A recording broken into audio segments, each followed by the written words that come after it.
on that note, let's get started. Welcome, everybody. So excited to have you in class today. As always, we love to have new people in class. We love to have returning students as well. Today's class is all about federalism and separation of powers. So we're going to dive deep into these big concepts and how they work in the Constitution and where they are in the Constitution. And during class today, we encourage you, just like every class, to ask lots of questions. So my name is Curry Sautner. I'm the Chief Learning Officer at the National Constitution Center. I'll be your guide, and you can ask all the questions you want in the chat, and I will weave them into our top scholar who's with us today. His name is Tom Donnelly, and he's the best at taking questions. And we will save the questions we'll try to weave the questions in class that are on the topic.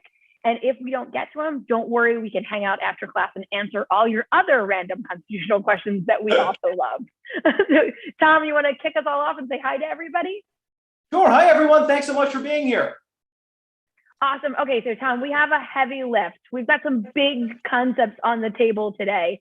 And so as always, we like to hand you the questions that our teachers, our students, and ourselves really want to know about the topic. So let's make sure we clearly define. This is our introductory course. So let's do an introduction to these concepts. What's separation of powers? What's checks and balances? What's federalism? Where is it in the Constitution? Why do we have these principles working in our constitutional system? And then tell us the stories. Tell us the stories of where we've seen these in play in our history and, in the last year as well. It sounds great. You want to start definitions? Yeah, let's start with definitions. Let's get that simple definitions on the table. So really three big ones here. So first is separation of powers. And this is just referring to the fact that Constitution distributes political power between three branches of government: a legislative branch, Congress, an executive branch led by a single president, and a judicial branch headed by a single Supreme Court. That's separation of powers. It's connected to the big principle of checks and balances. And so checks and balances is simply the idea that the Constitution sets up a system that grants each branch of government the power to check abuses by the other branches. So that's separation of powers, working together with checks and balances. And then finally, we have the big concept of federalism. And this is just a word used to describe the Constitution's system of dividing power between a national government and state governments. So those are the three big principles we're going to talk about today: separation of powers, checks and balances, federalism, and they connect to a broader vision that the founders had for the Constitution. And so this is that when they were crafting the new Constitution, they were concerned about the threat posed by a powerful new national government. And so to guard against potential abuses of power, the founding generation used these principles to divide power in two ways. Through the separation of powers, they divided political power at the national level between three branches of government. And then through the system of federalism, they divided power further between a national government and then state governments. And by dividing powers in those multiple ways, they sought to really protect against abuses by government at all levels. So I'll pause there, Curry, and then we can sort of dig into each of these concepts, get them each on the table, and then get to some historical episodes. Does that sound good? I think that sounds great, and that's really helpful. So when our students hear these big words, federalism, separation of powers, checks and balances, it's not as confusing as they sound. It's really simple. They're worried about one part of the government having too much power and control. So what do? They spread it out. They spread out power and they spread out jobs, and then they overlap it a little. So each group has a way to kind of push back and stop the other group. And I love the way you said that, they spread it out nationally, and then they spread it out, from the local to the national government, from the state to the national government. So both ways. So how is this defined in the Constitution? So I love this visual graphic. Looking closely, analyze that document. I'm going to give Jenna full credit on this awesome graphic today. If we were searching the Constitution, Tom, we're going to go through each one of them again so the students can find it in the Constitution. So if they're looking for it, where is separation of powers in the Constitution? Where are checks and balances? And then we'll talk a little bit about the theory of those two before we dive into federalism. That's great, Curry. And so, so the separation of powers, most simply, the Constitution sets up the three branches of government in the first three articles of the Constitution. So Article 1 establishes the legislative branch, Congress, which is responsible for making the laws. Article 2 establishes the executive branch led by a single president, which enforces the laws. And Article 3 establishes a judicial branch headed by the Supreme Court, which interprets the laws. So it's right there. Article 1, Congress. Article 2, the president. Article 3, the judicial branch, but really the Supreme Court is the most important court that you find there. And so at the same time, so we get the different branches of government there. At the same time, its system of checks and balances grants each of these branches a way of checking the other. And I think the easiest way to see this system at work may be through how we create laws in this country. So the Constitution gives Congress in Article 1 the power to make our nation's laws, but at the same time, it gives the other two branches the power to check Congress when it, for instance, it violates the Constitution sometimes in certain ways. So for the president has the power to veto any law passed by Congress. So this is the president's power to say no. So even if a law passes the US House of Representatives, passes the US Senate, the two houses of Congress, it gets to the president's desk and the president can still say no. At the same time, even if a law gets through both houses of Congress, even if the president signs a law, people can still come to court and challenge that law as unconstitutional. So people can bring constitutional challenges, and federal judges are given the power to declare any law constitutional or unconstitutional. That's the power of judicial review. So here you see there's different checkpoints in the Constitution for different branches of government to make sure the other branch isn't abusing its power. I love that. And so our students, what we want you to do in the next kind of 6 months is look for these checks and balances. And when you hear about laws coming to the president, when you hear about laws going through Congress, when you hear about Supreme Court cases, and think about how this system is supposed to be not just a balancing act, but a little bit of a tug of war. How are they supposed to be checking each other and pulling on each other to make sure we get better? Now, this idea that, at the Constitutional Convention, they come up with this idea of checks and balances and separation of powers. And we're going to give a lot of credit to Madison, but a few others as well. But it doesn't come out of nowhere. Where are they getting these base ideas from to say, okay, as Americans, what we do, we take all these great ideas and we reformat them and innovate them into something new. So where do some of these base ideas come from? Part of it is, they're trying to learn from history and from some of the best thinkers over time. So they're pulling the separation of powers really from a lot of key political theorists, people like Montesquieu and his Spirit of the Laws, John Locke and his Second Treatise of Government. And so from those different political thinkers, they're trying to take the theories that you find in these books and then write them into constitutions. And then that founding generation already experimented before we had the US Constitution through a series of state constitutions that they set up after the Declaration of Independence, but before the Constitutional Convention. So the framers are really learning from both political theory and some great thinkers, but their own lived experience under the own constitutions they created at the state level. Experimentation, my favorite thing. Even in a constitutional democracy, you're still experimenting and you're still learning and modifying as you go. Now, federalism. Again, we talk about federalism all the time, and every time I think about federalism, I think about elections because that's where I, can see it the most. But there's a lot of good examples. But let's start by looking closely at the Constitution. I know we just love this graphic today.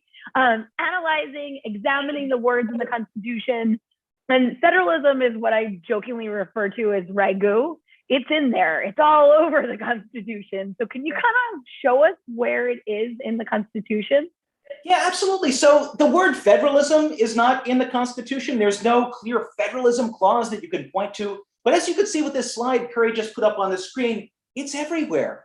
It's in Article 1, Section 3, where we have a Senate that gives states equal power in the national government, equal representation, whether it's a big state or a small state. In Article 1, Sections 8 and 10, you see different powers laid out for Congress and certain powers taken away from the states. And then you have other key provisions like Article 6's Supremacy Clause, which tells us that the Constitution and natural law is supreme over state law. You see a 10th Amendment, which talks about the importance of even though we set up this new national government with more power than the one that came before it, there's still a ton of power left to the states. And then finally, over time, you see in different constitutional amendments, that we, the people, grant Congress new power to enforce rights. So you see this in the enforcement clauses of, for instance, the Reconstruction Amendments, where we see promises of equality, freedom, and protections against racial discrimination and voting written into the Constitution, and also Congress itself and the national government giving power to enforce those rights, even against the states. Great. So, and why? So I guess that's really my question with this.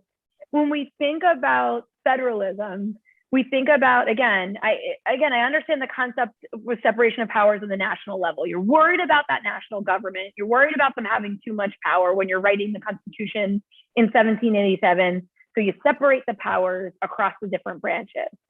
But why, as you're building that national government, did they do so many layers for federalism? What was the reasoning behind, the 10th Amendment, but also giving powers back to the state?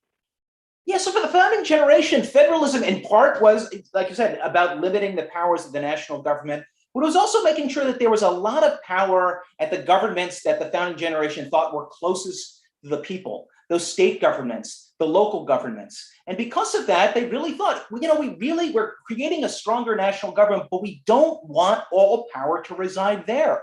We're a diverse nation. People have a lot of different ideas. People at the founding generation had a deep connection to their states. And so as part of this new system they're setting up with the US Constitution, they want to make sure the national government can do certain things that really address what they would see as genuinely national concerns, but also wanted to give a lot of power to the states to pursue a range of different policies that really suited their communities. And we have a great metaphor for this, Curry, coming in 1932 from Justice Louis Brandeis, where he said that the states can really serve as, quote, laboratories of democracy. And the idea here is that states are going to pursue a lot of different policies on education, on health, on the environment, on you name it. And over time, sometimes states will just agree to disagree, and they'll pursue different policies that really suit their communities. But what these different policies also allow for is that they're a natural experiment.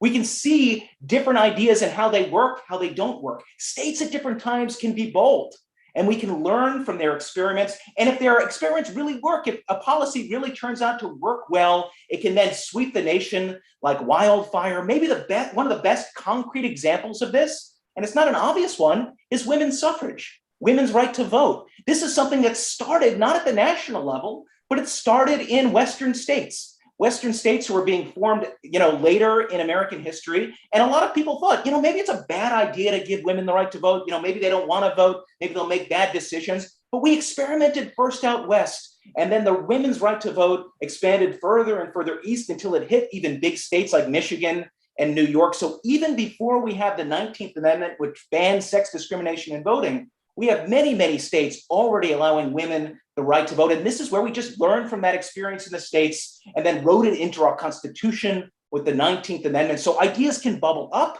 The other part, Curry, is that we also have a national government sometimes there to check the states. So if the national government looks at what the states are doing and it's something within the scope of the national government's power, it can say, states, we don't like what you're doing and you can't do that anymore. And a key example of this is civil rights. So we see states, especially southern states after the Civil War and Reconstruction, pass Jim Crow laws that discriminate against African Americans. Eventually, because of the civil rights movement, because of leaders at the national level, we pass landmark legislation like the Civil Rights Act of 1964, the Voting Rights Act of 1965, to protect the civil rights of all, to get rid of Jim Crow. And in the end, it's a way for the national government to say, no, we don't do that, not in America.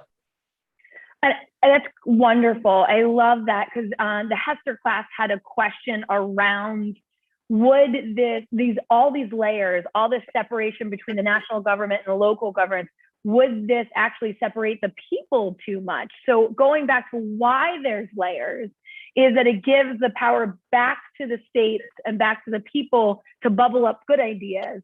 But then when something's against the values and principles of the Constitution, the national government has the power to say, nope, you can't do that. So that kind of ebb and flow, tug of war in between the layers of the government.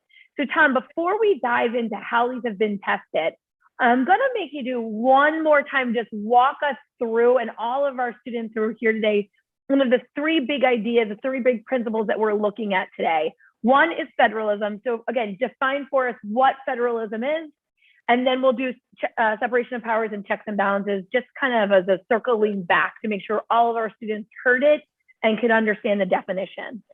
Absolutely. So federalism is the word used to describe our constitution system of dividing power between the national government and the states. So that's the first division of power. The separation of powers is about the division of power at the national level between three branches of government: a legislative branch, Congress, an executive branch led by a single president, and a judicial branch headed by a single Supreme Court.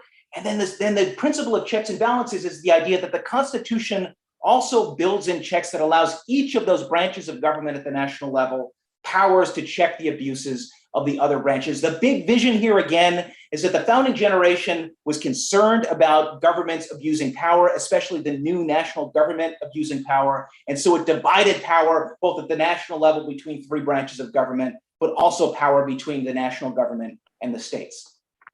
Awesome, thank you. I like to always recap, come back around, and make sure we all have it straight and clear in our head. Now, tell us how this has been tested. So I know there's so many good stories, and we always talk about a classic case and this, but how have this separation of powers been tested? This, not a balancing act, but how has the tugs on the rope of this tug of war in this three-way system been tested, and what have we seen from those outcomes? So you want to do McCulloch first? You want to dive into that?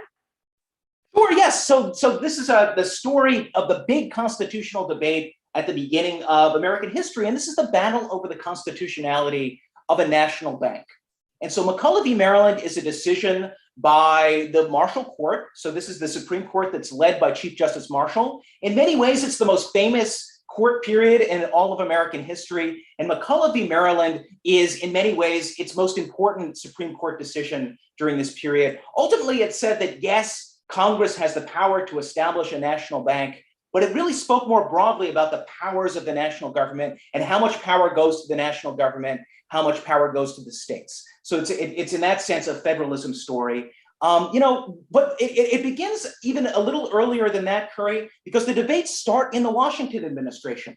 So the Washington administration itself brings up the idea of there being a national bank. And there's an amazing cast of characters here. It's Washington's the president, Alexander Hamilton's Treasury Secretary, Thomas Jefferson's Secretary of State, James Madison is in the House of Representatives. And these big figures disagree over whether a national bank is constitutional. Alexander Hamilton puts forth this bold economic plan, this big economic plan. His argument's pretty simple. It's that to have a dynamic economy, to build as a great nation, we need the national government to play a central role in economic policy. This is something we can't leave to the states. So we should be able to establish a national bank and do big economic things. And so Congress passes Hamilton's plan. We get a national bank.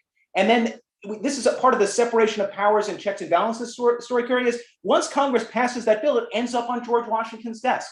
So as president, he has the decision to make as to whether to sign this bill or veto it, in other words, to reject it. And so when presidents are doing this, one of the questions they ask themselves is this bill constitutional or is it unconstitutional? And so is the National Bank of the United States constitutional or unconstitutional? Alexander Hamilton, of course, says, of course it's constitutional. It's within the powers that the Constitution grants Congress. But key figures like Thomas Jefferson and James Madison say, no, the bank is unconstitutional. Mr. Hamilton, tell us, where in the Constitution does it say Congress has the power to establish a national bank? There's no established bank clause in the Constitution. The national bank is unconstitutional. In the end, Washington sides with Hamilton. He signs the bill, and we have a Bank of the United States, but the constitutional debate doesn't go away. It finds its way to the Supreme Court in the landmark case of McCulloch v. Maryland a couple of decades later. And so here, Chief Justice Marshall is confronted with these same questions. One side arguing that a national bank is within the powers of Congress, and then the other side arguing that no. Jefferson, Madison, they were pretty smart and they were right about this. And so Marshall himself has to respond and he has to weigh in as well. And so what does he say? He says, okay, Mr. Jefferson, Mr. Madison, you're right. There is no specific established bank clause in the Constitution, but I think that you're reading the Constitution the wrong way.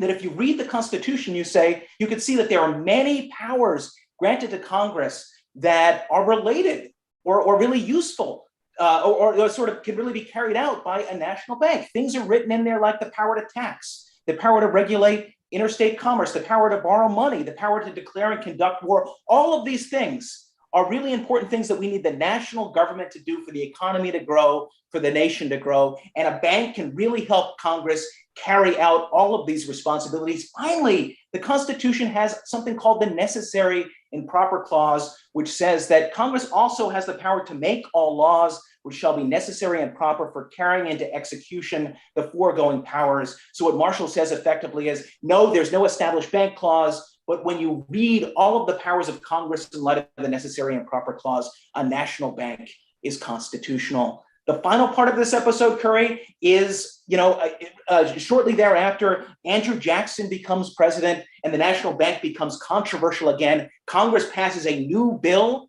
to recharter the national bank. But Jackson himself has his own constitutional views. He says, you know what? I think Thomas Jefferson was right. I think James Madison was right. I think that John Marshall was wrong. And so this bill to recharter the bank ends up on President Andrew Jackson's desk. In many ways, he's just like Washington. He has the decision to make.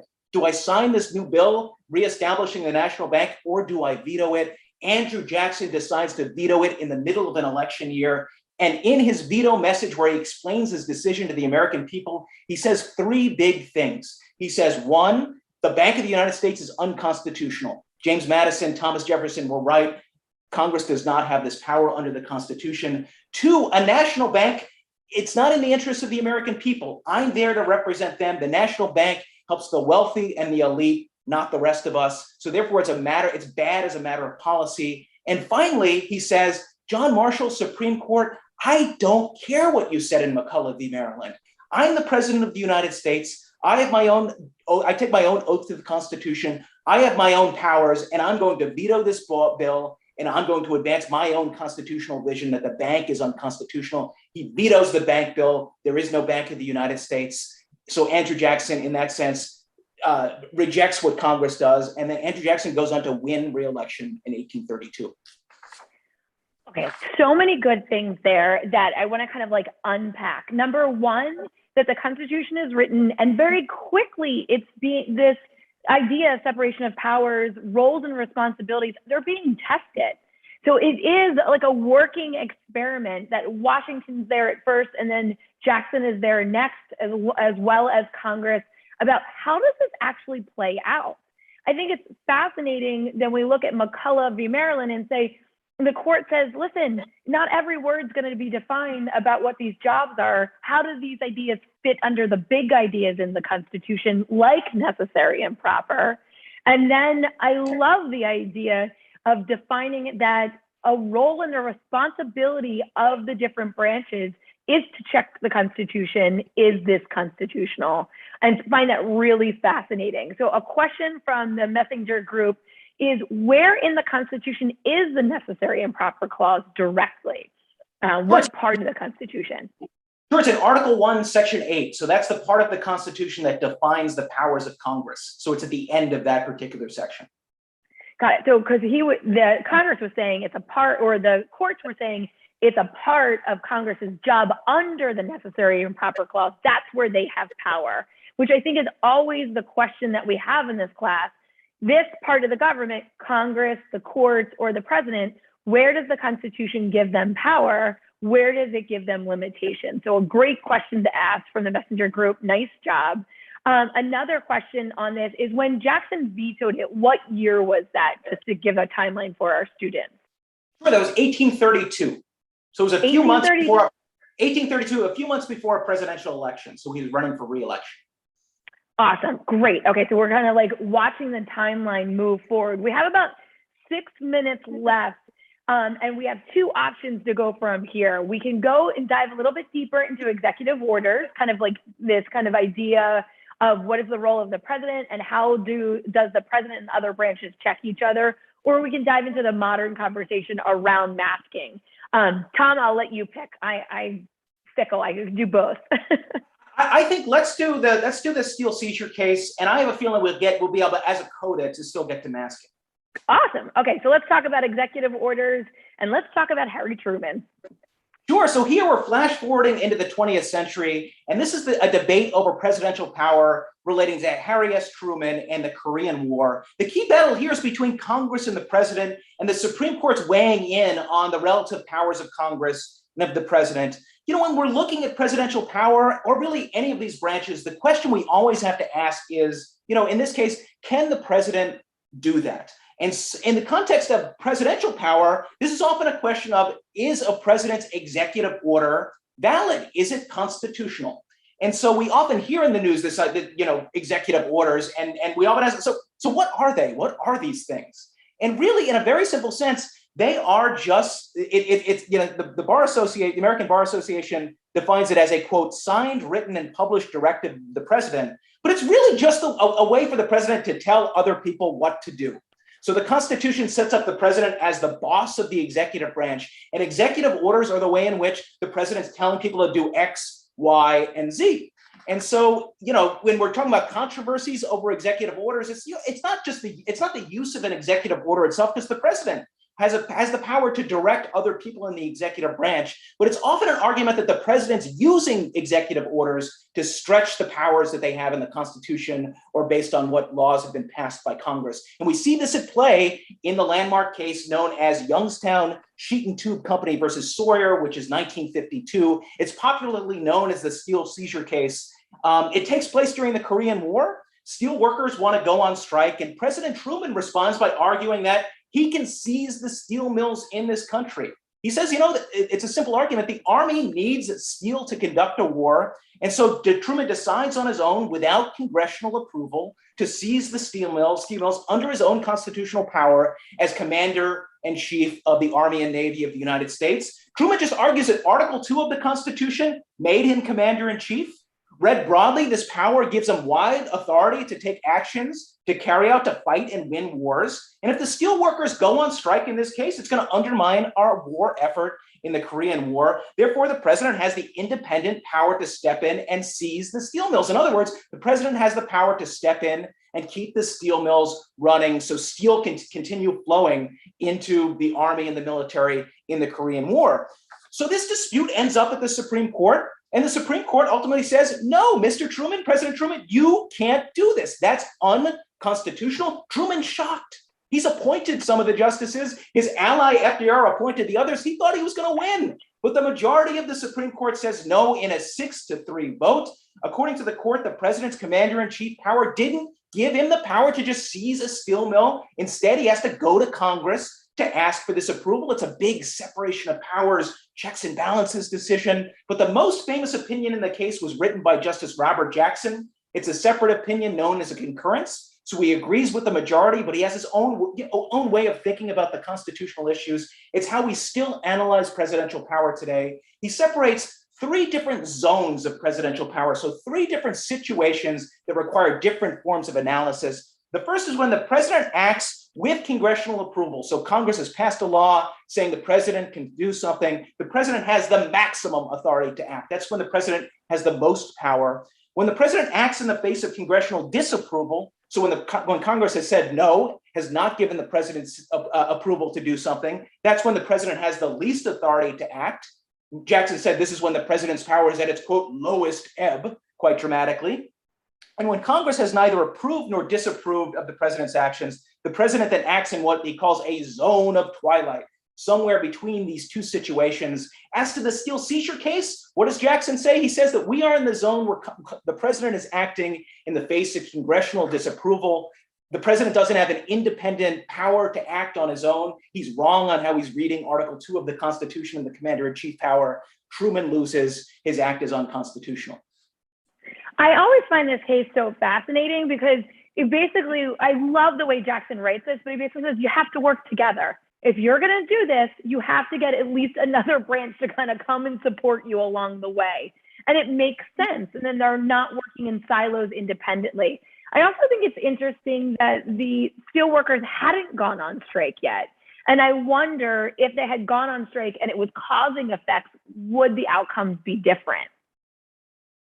Yeah, it's hard to say. I mean, the different justices would look at those sorts of practical consequences differently as they're looking at a case. I mean, I think what's cool about this case, Curry, is it's really a reminder of when even today, when a president issues an executive order and we're analyzing it, the thing we always have to ask as good constitutional lawyers is, where is the president's legal authority to act? Is it the Constitution, which is what Truman's arguing in the steel seizure cases? Is it some sort of law passed by Congress, which is usually the argument? Is it some sort of previous decisions by the Supreme Court which give that authority? But where does the authority come from? And then even if we find that source of authority, we of course still have to ask, does that executive order violate some other part of the Constitution, like the individual rights protections in the Bill of Rights, et cetera? So it's just it's a really helpful way to analyze otherwise really, really tough constitutional and political questions. And students, you can use this formula as you look at any executive order moving forward. Are they working with another branch of the government? Are they completely working independently? Or are they in some zone of twilight, which is also awesome, that's into the Constitution as well. So real quick, 1 minute wrap up. Now we're looking kind of where's the power, that other hypothetical, and how federalism and separation of powers can come into play here. So the hypothetical question would be, does Congress have the power to pass a law requiring everyone to wear a mask during a pandemic? Feels like in the last year or two, very hot button topic. And where does power lie on this, Tom? Yeah, so the question, it's actually the same thing we just said with the presidency, except for Congress. We have to ask, where is Congress's authority? And as to federalism, it's worth noting that things like requirements to wear a mask are much more closely connected to the traditional powers of state and local governments. So state and local governments in our system have what are called broad police powers, which is really just a fancy way of saying that states and local governments have broad powers to pass laws to promote the health, safety, and welfare of their residents. So this is sort of this would fall within that category. And so any case dealing with a mask mandate at the state and local government level would be a clash between that broad power of the states and other rights that you find in the Constitution, like free speech or assembly or religious liberty or something like that. So that would be sort of that's what's happening at the state level. As we get to Congress, though, Congress has no general police power to pass laws to protect the health, safety, and welfare of all Americans. The Constitution sets up a national government of limited powers. Those powers are listed largely for Congress in Article 1, Section 8 of the Constitution. And so we have to be able to point to specific powers in Article 1, Section 8 that empowers Congress to pass something like a national mask mandate. The main candidates, just to tick through them quickly, Curry, are the commerce power. So Congress could argue that something like a pandemic greatly affects interstate commerce, broad economic issues. And as a result, under that power, Congress might be able to pass a mask mandate. The argument would be stronger or strongest in the context of a mask mandate linked to something in the economy, like going to work or going to a business. Challengers would argue on the flip side that actually the Supreme Court more recently has read some of the commerce powers in a more limited way. So it's not a slam dunk, but that would be one place where Congress can look. Another is Congress's power to tax and spend for the general welfare. So Congress can use its power to spend to effectively, on the one hand, either give states an incentive, give states money in exchange for passing a mask mandate, or threaten to take away federal money if they don't put one in place. But again, the Supreme Court sets some limits on this power, but Congress would kind of look to that. The last place Congress might look is the necessary and proper clause, which we talked about in McCulloch. But honestly, the necessary and proper clause isn't its own independent source of authority. Congress is still going to have to point to something like the commerce power or the spending power, or something listed, in order to be able to make the argument that a national mask mandate is constitutional. Of course, Congress has not passed a national mask mandate, but hopefully this gives you at least some sense of how the Supreme Court on both sides might analyze an issue like that. And Tom, I think that is an amazing way to think about how are the powers separated? And when we look at an action by any part of the government, national, state, or one of the branches, we begin with the question is, where in the Constitution are they given that power? And what are the other branches, including we the people, that can affect that power and how it works, or limit that power and how it works? So thank you so much for walking us through these big ideas and the spreading of rights and responsibilities across the government on the national and the state level. So students, thank you all very much. We will hang out afterwards because we do have a couple of questions for follow-up, but I want to end class now. For those of you who have to jump,